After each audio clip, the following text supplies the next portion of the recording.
Happy New Year sa inyong lahat, mga kapatid. Magandang umaga po. Napakabilis nga naman ang panahon, ano? Parang kahapon lamang ay 2025, ngayon ay 2026 na. Pero 3 days na, ano? 4 days na, okay?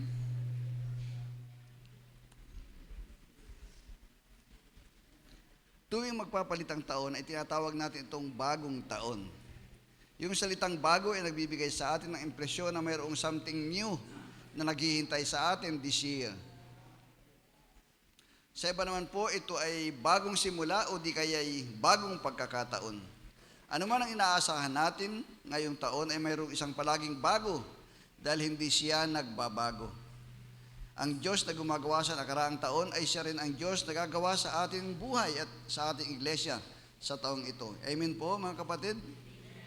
Bilang pag-umpisa ng panibagong series ng pagbubulay ngayong taon ay napagpasyahan po namin na ang taong ito ay magbulay tungkol sa pananalangin.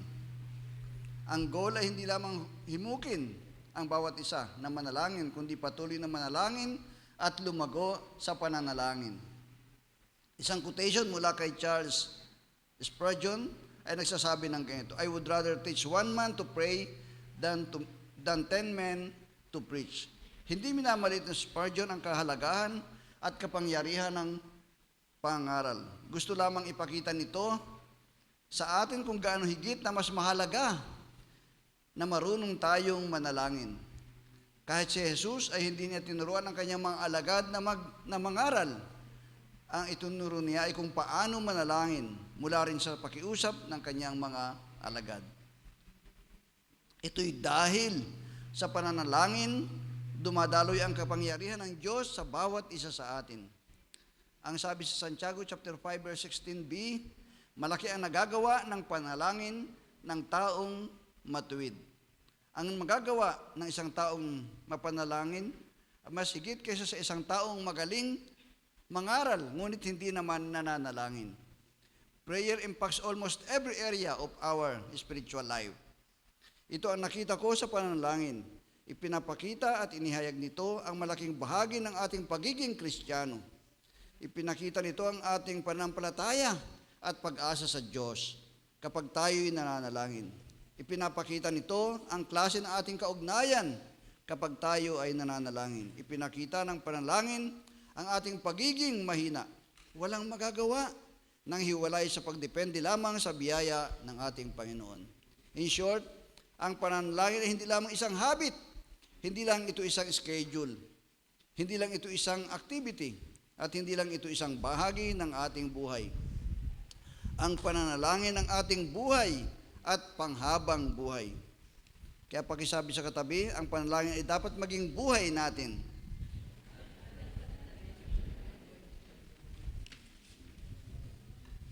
Mahina ang ating mic. Nakakapanibago po ang ating sound system, ano? Dahil tayo lumipat dito mula doon sa ating chapel. So, ipagpamanhin nyo ang mga pagkukulang na ito.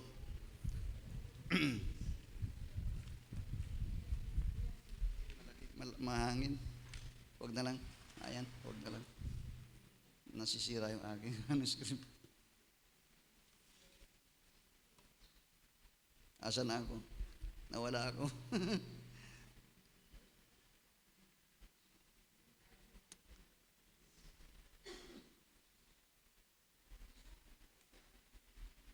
So ang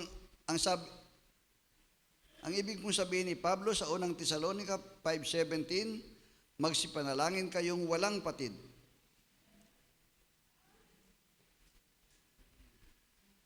Hindi lang po ito nangahulugan na wag paminsan-minsan lamang ang pananalangin. Ang ibig sabihin niya ay make it your lifestyle. Napakahalaga nga na ang panalangin sa ating buhay Kristiyano para ating pabaya. Napakahalaga ng panalangin sa ating buhay Kristiyano para ating pabayaan lamang at hindi pahalagahan. Kaya ngayong umaga ay nais po tayong turuan ang ating mensahe upang paalalahanan kung bakit mahalagang tayo ay lumago sa pananalangin. Bakit mahalaga ang lumago sa pananalangin? Ang una po, para sa personal na paglago. Sa Juan chapter 15 verse 4 po, makibukas kayo sa akin sa Juan chapter 15 verse 4.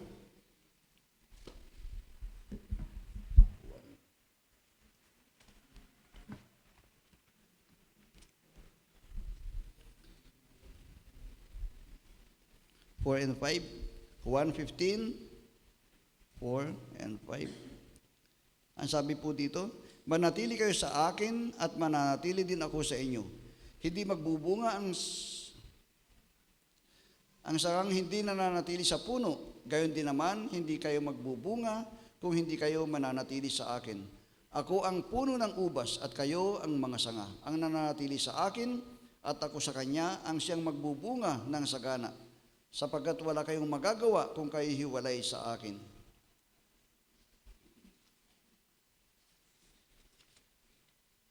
I-describe po ni Jesus sa mga talatang ito ang dapat gawin ng isang Kristiyano para siya ay lumago at makapamunga. Ang manatiling nakakapit sa puno, ang sekreto para sa isang lumago at namumungang buhay Kristiyano ay kung nananatili tayong malapit sa ating kaugnayan kay Jesus. Walang paglago, walang pamumunga nang hiwalay sa isang malapit na kaugnayan kay Jesus. Nagpapaalala ito sa atin na wag nating pabayaan ang ating kaugnayan sa Kanya. At para lumago ang ating kaugnayan sa Diyos, kailangan nating pagsikapan palagi na maglaan ng panahon ng pakikipag-ugnayan sa Diyos. Katulad ng ating relasyon sa kapwa, sa mag-asawa, magulang, sa mga anak, o maging sa mga magkakaibigan, ang madalas na pagsasama-sama at pakikipag-ugnayan nagpapalalim ng ating mga kaugnayan. Kaya nga may biro tayo kapag madalas nating nakikita magkasama isang couple, ano sinasabi natin? Ang sweet naman nila. Sa definition natin, yung palaging magkasama, plus magkahawak ang kamay at magkayakap, ay tinatawag nating sweet. May langgam. Yun ay para i-describe ang isang ideal na relationship na gusto nating makita at maranasan ng bawat magka-partner. Pero kapag ka-bitter tayo, ang relasyon natin ay umaagwat. Hindi ba totoo din sa ating kaugnayan sa Diyos? Kung gaano kadalas o kadalang ang paglalaan natin ng panahon sa manalangin, ay nagpapakita ng klase ng ating kaugnayan sa Diyos. Nasa sweet moment ba ang ating kaugnayan sa Kanya o nasa bitter moment? Bago magpasko po ay kami lumuwas mag-asawa dahil yung aking anak ay walang kasama sa Taytay. Yung aming manugang ay umuwi ng San Juan sa Batangas. Kaya sabi ni Mama, punta natin si Noynoy.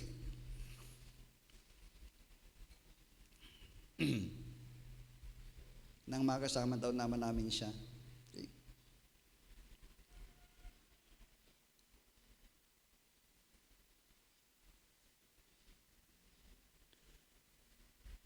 Yun pa nga lang maglaan ka ng oras para sa taong mahalaga, ay nagpapanauli.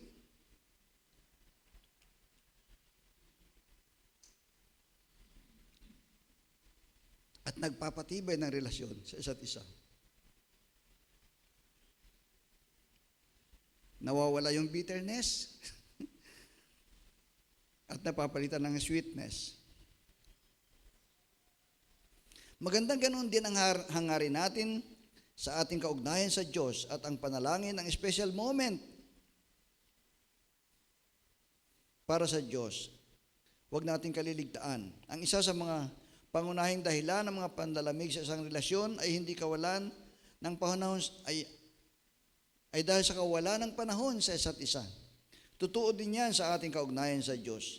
Ang panlalamig ay nagsisimula at maaari magtagal kung hindi natin binibigyan ng kahalaga ang pakikipag-ugnayan natin sa Diyos sa panahon ng pananalangin. Kaya hindi natin paglalaan ang panahon sa pananalangin ay maituturing na palatandaan ng isang nanlalamig na kaugnayan sa Diyos. Palagay ko naman ay maraming makarelate sa atin. The more you spend time with someone, the more nagiging close kayo sa isa't isa. The more you spend time with someone, the more na nagiging close kayo sa isa't isa.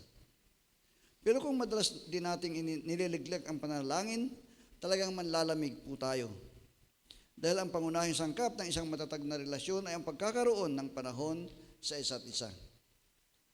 Ang panahon ng pananalangin, ang natatanging panahon natin para makaniig natin ang Diyos. Ito ang ating oras para kausapin siya, mag-express ng ating nararamdaman, magsabi ng ating mga kailangan, mag-ayos ng ating puso. Ito din ang panahon para hingin ang pagpapatawad ng Diyos sa ating mga nagawang kasalanan. Kaya sa ating pananalangin, lumapit tayo sa Diyos, hindi lamang para magdala ng ating mga kahilingan, kundi para lumalim ang ating kaugnayan sa Diyos. Sa Santiago chapter 4 verse 8 po ang sabi, "Come close to God and God will come close to you." Hindi ba't isang kaaliwan at katiyakan ang talatang ito sa sinumang lalapit sa Diyos, sa hangaring makatagpo ang Diyos at hindi mabibigo. Hindi ilalayo ng Diyos ang kanyang sarili sa sinumang nagnanais na mapalapit sa Kanya. Kaya ang madalas nating pananalangin ay naghahatid sa atin sa isang mas malapit na kaugnayan sa Diyos. Kasama ng pagbabasa at pagbubulay ng Biblia ay lumalago tayo sa pagkakakilala at karanasan sa Diyos. Huwag naman natin gawing seasonal ang pananalangin o kung kailan lamang mapaibig. Maaring narinig nyo na po, may nagsabi, "Magaling ka lamang kapag ka may kailangan."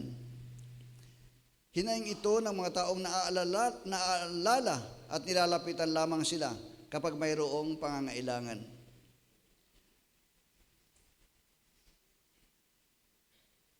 Hindi ba totoo din yan minsan sa ating paglapit sa Diyos? Sa pananalangin, we seek gift, not the giver. Pagka may kailangan lamang tayo, saka tayo lumalapit sa Kanya. Wala itong pinagkaiba sa kaugnayan ng mga ninong o mga ninang sa kanilang mga inaanak. Dahil sa totoo lang po, sa karanasan naman natin, maraming mga ninong ay hindi naman totoong close sa kanilang inaanak. Yung iba po ay kinuha lamang dahil close ang mga magulang. Mas close ang mga magulang kaysa sa mga ninong sa kanilang inaanak. Kaya may mga ganung pagkakataon na ang mga inaanak lalapit lamang sa ninong kapag may mga special na okasyon, kagaya ng birthday, Pasko, kagaya nitong nakaraang season. Ano po?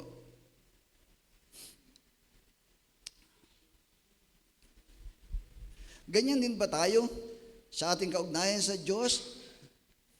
Nagpaparamdam lang sa mga piling pagkakataon at kapag tayo ay may kailangan sa Kanya? Huwag naman po sanang ganun. Ang mensaheng ito ay nagpapaalala sa atin na bagaman sa panalangin na may laya tayong idulog sa Diyos lahat ng ating kailangan, ngunit hindi natin dapat kalimutan ang mas mahalaga. Manalangin tayo to meet our God. Ang panalangin ay hindi seasonal at lalong hindi optional. Manalangin tayo kahit pakiramdam natin ay wala tayong ganang manalangin. Ano ang best nating magagawa sa mga pagkakataong nahirapan tayo? Manalangin.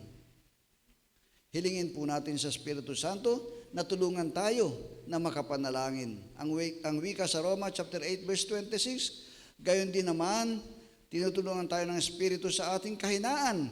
Hindi tayo marunong manalangin ng wasto.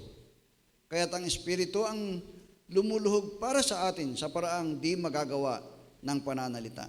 Amin natin may mga panahong hirap tayong manalangin. Ganon pa man ay hindi iyon nangahulugang hihinto na tayo. Ang sabi ni Charles Spurgeon, pray for prayer. Pray till you can pray.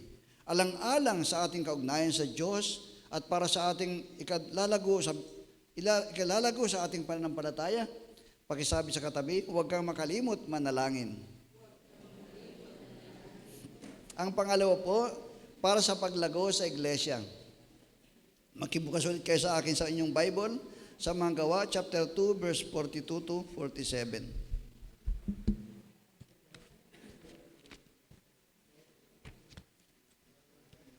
Mga Gawa, chapter 2, verse 42 to 47.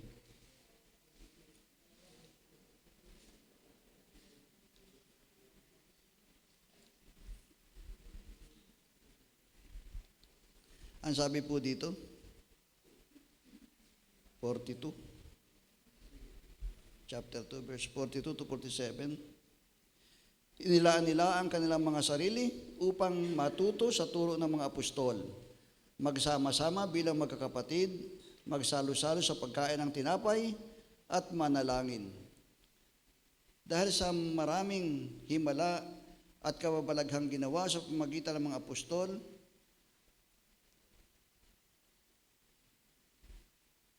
naghari sa lahat ang takot. Nagsama-sama ang lahat ng sumasampalataya at ang kanilang mga ari-arian ay itinuring na para sa lahat. Ipinagbili nila ang kanilang mga ari-arian at ang napagbilhan ay ipinamahagi sa bawat isa ayon sa kanyang pangailangan. Araw-araw sila'y nagkakatipon sa templo at nagpipira-piraso ng tinapay sa kanilang mga tahanan na masaya at may malinis na kalooban. Nagpupuri sila sa Diyos at kinalulugdan sila ng lahat ng tao.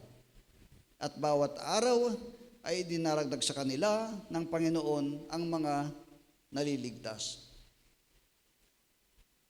Kung babalikan natin ang kasaysayan ng iglesia, ay mayroong malaking papel na ginampanan ang pananalangin kung paano naging matatag at lumago ang iglesia. Bago tuloy ang bumalik si Jesus sa langit, ay iniwan niya ang isang pangako sa kanyang mga alagad. Sa Gawa chapter 1 verse 8, ngunit bibigyan ko kayo ng kapangyarihan pagbaba sa inyo ng Espiritu Santo at kayo magiging mga saksi ko sa Jerusalem, sa buong Judea at Samaria at hanggang sa dulo ng daigdig. Anong ginawa ng mga alagad pagkatapos ng eksinang iyon ng pag-akyat sa langit ni Jesus? Hindi sila naupo, nag-relax o tumunganga at naghintay na lamang sa pagdating ng Espiritu Santo. Sa pagpapatuloy po sa Gawa chapter 1 verse 14, ang sabi doon, lagi silang nagsasama-sama sa pananalangin, kasama ng mga babae at si Mariang ina ni Jesus. Ganon din ang mga kapatid ni Jesus. Naging busy sila sa pananalangin habang naghihintay sa pagbaba ng Espiritu Santo. Sa ESV version, all these were with one accord were devoting themselves to prayer, together with the women and Mary, the mother of Jesus and his brothers. Anong mapapansin natin katangian ng unang iglesia? Sila'y palaging nananalangin. Sila'y nagkakaisa sa pananalangin at sila'y matapat na naglalaan ng panahon sa pananalangin ng sama-sama.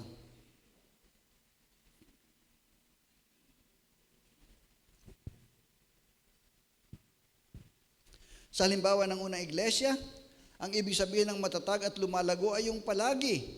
Ibig sabihin ay hindi sila namintis sa pananalangin. Nagkakaisa, ibig sabihin ay lahat sila. Lahat sila ay nagtatalaga ng panahon para manalangin. At matapat sa pananalangin. Ibig sabihin ay matiyaga at siniseryoso nila ang pananalangin. Bilang isang iglesia, ito ang hamon sa atin ngayong panahon kung paano natin mapagsisikapang gawin lahat at gawing regular ang pananalangin. Lahat ay naglalaan ng panahon sa pananalangin at siniseryoso ang gawaing ito. Disiplina ito na kailangan nating matutunan bilang isang iglesia. Baka nga kailangan nating mag-adjust ng ating mga schedule o magbawas ng ating ibang kabisihan para ma-prioritize ang pananalangin. Kung ang church ay busy sa ibang bagay, ngunit malamihan naman ang pananalangin, hindi ba parang tayong sasakyan na walang gasolina at pinipilit itulak para umusog lamang? Ang magandang katangian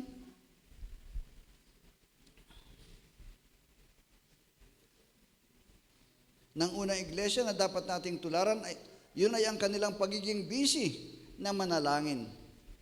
May isang nagpost ng picture sa isang jeep na punong-puno po ng pasahero. Yun pala ay church outing. Ang daming sasama sa church outing. Pero meron naman isang picture, no, na nasa loob ng kapilya. May patawag ng prayer meeting, pero walang dumalo. Hindi naman bawal ang mag-outing, no? Pero kung sa ating outing lamang tayo magaling, at sa pagdalo sa mga prayer meeting ay malamya tayo, ay merong malaking problema sa atin.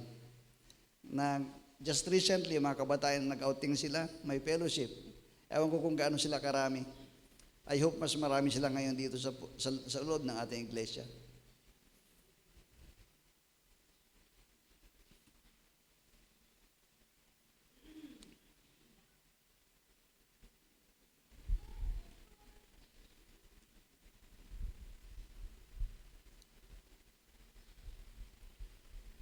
Kung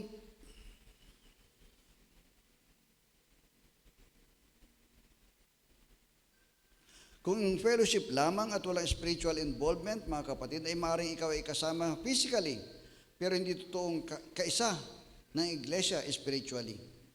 Dapat ay parehong kasama at kaisa. Kahit matapos na bumaba ang Espiritu Santo at sila'y pinuspos, hindi sila tumigil sa pananalangin. Sa verse 42, na natili sila sa itinuro ng mga apostol sa pagsasama-sama bilang magkakapatid, sa pagpirapiraso ng tinapay at sa pananalangin. Yung salitang nanatili ay talagang challenge din sa atin. Nakakapag-umpisa tayo pero hindi natin nagagawang gawing tuloy-tuloy ang ating pananalangin. Dapat po ay tuloy-tuloy kahit na tinagunan ng Diyos ang ating panapanalangin. Huwag tayong hihinto sa pananalangin.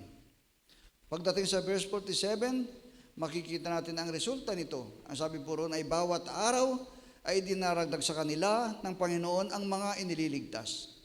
Another reminder and challenge din sa atin.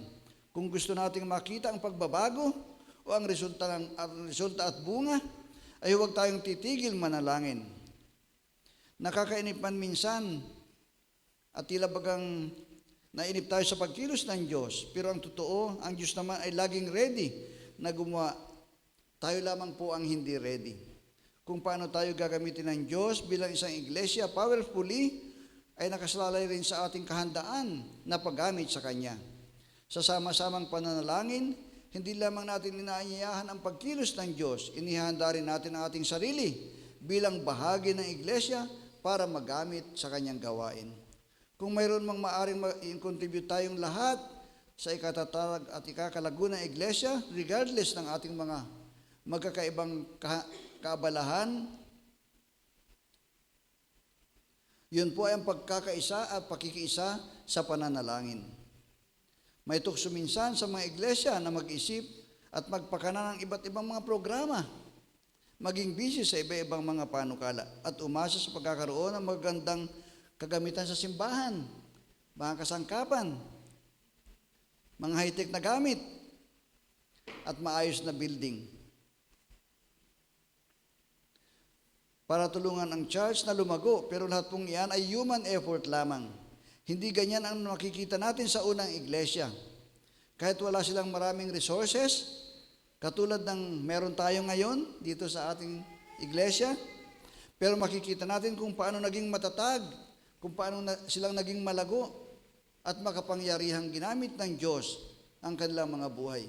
Yun ay dahil alam nila ang sikreto kung paano anyahan ang Diyos na kumilos sa kanila sa pamamagitan ng kanilang sama-samang pananalangin. At pangatlo po, para sa paglago ng misyon. Makibukas po ulit kayo sa akin sa inyong Bible sa Mateo chapter 9, verse 37 to 38. Mateo 9, 37 to 38. Kaya't sinabi niya sa kanyang mga alagad, sagana ang aanihin, ngunit kakaunti ang mag-aani. Idalangin ninyo sa may-ari ng anihin na magpatala siya ng mga manggagawa sa kanyang aanihin. Nakita ni Jesus ang laki ng pangailangan. Nang makita niya ang napakaraming tao, mga lito at lupaypay. Tingnan ito ni Jesus na isang saganang anihin, subalit ang problema ay kakaunti ang mag-aani. Kaya si Jesus ay nanawagan sa kanyang mga alagad na manalangin. Ang sabi niya, manalangin. Tayo ay nanatiling nasa misyon, mga kapatid. Ang abutin ng mga tao at akayin sila kay Kristo. Ang challenge nga lamang sa atin ay sino-sino ang willing o gaano ba karami ang ready para tumugon sa gawain ito. Sino-sino sa atin ang ready and willing na maging katuwang at magsakripisyo kung kinakailangan para abutin ang ibang tao? Bakit dapat nating ipanalangin ang gawain? Masyadong malaki ang gawain, ang sabi, para akuin o gampanan lamang ng iisa o ilan. Ang paanyaya ni Jesus na manalangin nagsasabing, we need more committed people na handang tumuwang sa gawain ito. Ang iniwang ata sa atin ni Jesus sa Mateo 28 verse 19 to 20, ito, humayo kayo at gawing alagad ang lahat ng bansa. Ito po ay team effort. Hindi ito kaya ng isang tao lamang. Kaya sabihin sa katabi, team effort ang magmisyon. Kaya sumama ka sa amin. Sama tayong lahat sa ranso.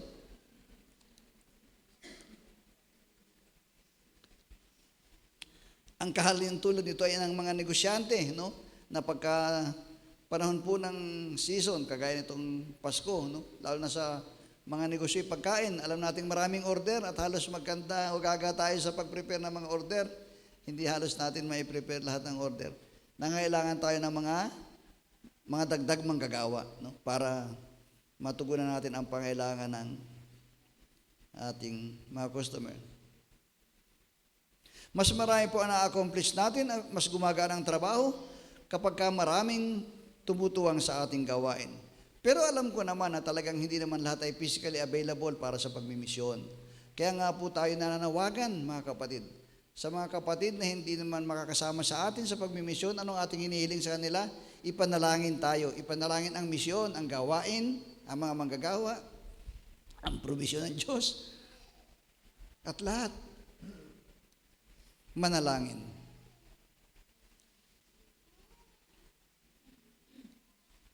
Hinarap ni Jesus ang kanyang mga alagad na manalangin. Kung ikaw kapatid ay hindi kasama sa anumang gawain at misyon, ang unang hamon ay at panyaya sa iyo ay manalangin.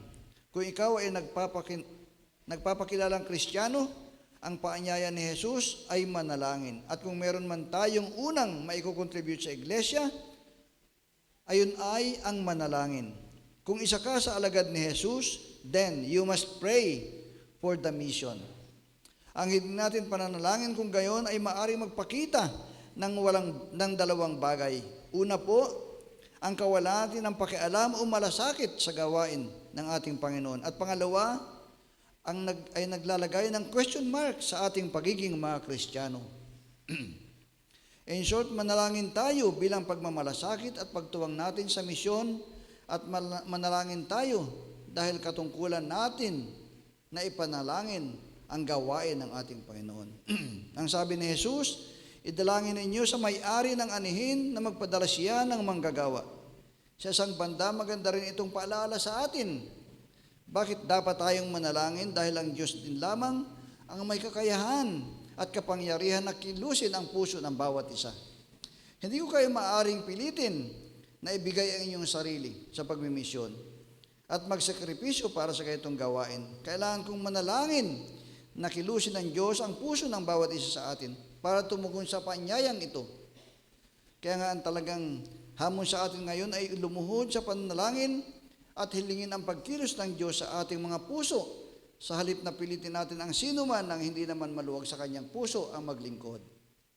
Pwede ba tayong mag-commit ngayon sa panalangin, mga kapatid? At idalangin natin na ang Diyos ay magpadala ng mga manggagawa. Ito po ang aking panawagan sa ating mga leaders. Bago magpalit ang taon, kinausap ko sila sa ministry meeting, na mag-focus tayo for 2026, mag-focus tayo sa pag-ibanghelyo. I hope na-disseminate sa inyo ang ating goal, ang ating tudlain for 2026. So, mag-concentrate po tayo sa pag-ibanghelyo, pagmimisyon sa taong 2026. Yun po ang aking panawagan sa lahat. Ang manggagawa na ating hinahanap, mga kapatid,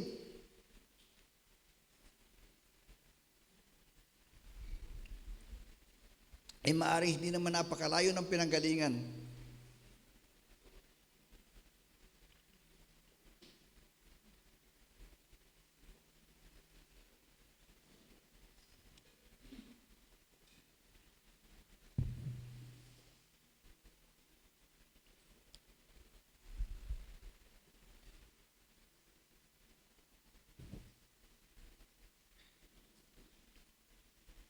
Ang kailangan lang po natin gawin ay manalangin. Pakisabi sa katabi, baka ikaw na yun.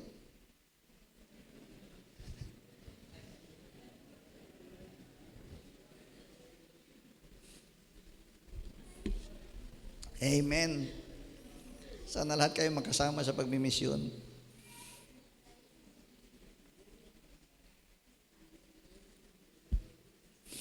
Ang sabi ko po kanina sa introduction, prayer impacts almost every area ng ating buhay espiritual.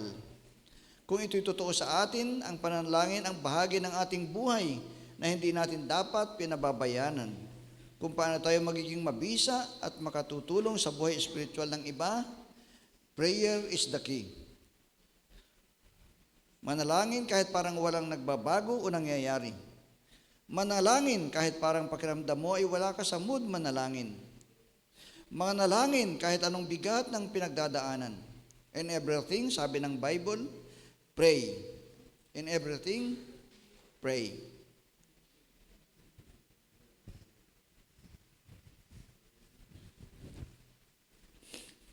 Pero tandaan din natin, ang panalangin ay makapangyarihan. Hindi dahil sa sinambit nating panalangin. Hindi ito isang orasyon o panalangin ng mga mananawas. Makapangyarihan ng ating panalangin dahil sa Diyos na ating tinatawagan sa panalangin ay makapangyarihan. Ang Diyos na ating tinatawagan sa panalangin ay makapangyarihan. Kaya nga tuwing hindi natin sineseryoso ang pananalangin, namimiss natin ang mga opportunity na pwedeng gumawa ang Diyos sa buhay natin at sa pamamagitan natin. So if you don't want to miss God's work, sabihin sa iyong katabi, pray. As we look forward sa taong 2026, mga kapatid, magandang simulan natin ito sa pananalangin. Hindi natin alam ang mga nag-aabang ngayong taon. Ang magagawa lamang natin ay maniwala ang Diyos ay palaging mabuti anuman ang kanyang ipinahihintulot na mangyari. Ang best na magagawa lamang natin ay patuloy na manalangin at makakaasa din naman tayo. Kung tumugon ang Diyos sa ating mga panalangin, hindi yun dahil sa atin, kundi dahil ang Diyos ay napakabuti.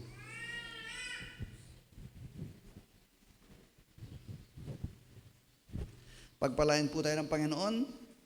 Muli, magandang umaga at isang masaganang bagong taon. Tayo po'y manalangin. Sa inyong kinaupuan, let's pray.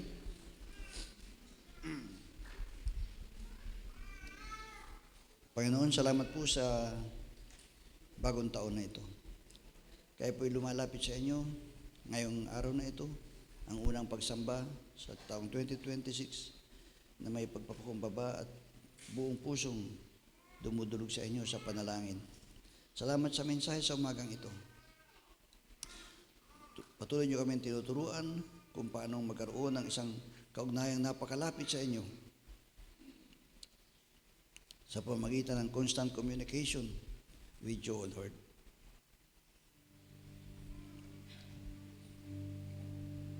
Salamat sa mga katotohanan na nababasa namin mula sa inyong banal na aklat. At salamat sa pagkakataon, sa pribilehiyo na magkaroon kami ng pagkakataong manalangin at kausapin kayo, idulog sa inyo ang mga pangangailangan, ang hinaing namin, ang lahat ng pagsamo, papuri at pasalamat, pagluwalhati sa inyo, dakilang Diyos. Tunay nga pong napakalaking pribilehiyo na magkaroon kami ng itong pagkakataon na makausap kayo. Dahil malayo sa inyo ay wala kami. Hindi kami magbubunga. Hindi kami lalago.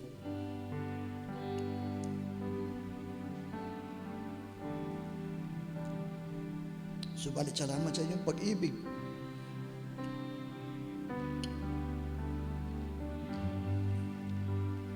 Patuloy niyo kaming inaabot.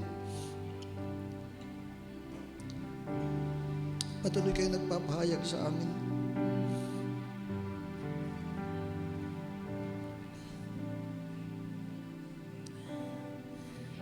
Salamat po, Panginoon, dahil sa panalangin, nagiging kapakipanginabang sa aming buhay. Ang bawat pagkakataong makausap kayo. Ito po ay sa kalalago ng aming buhay, ng aming sarili.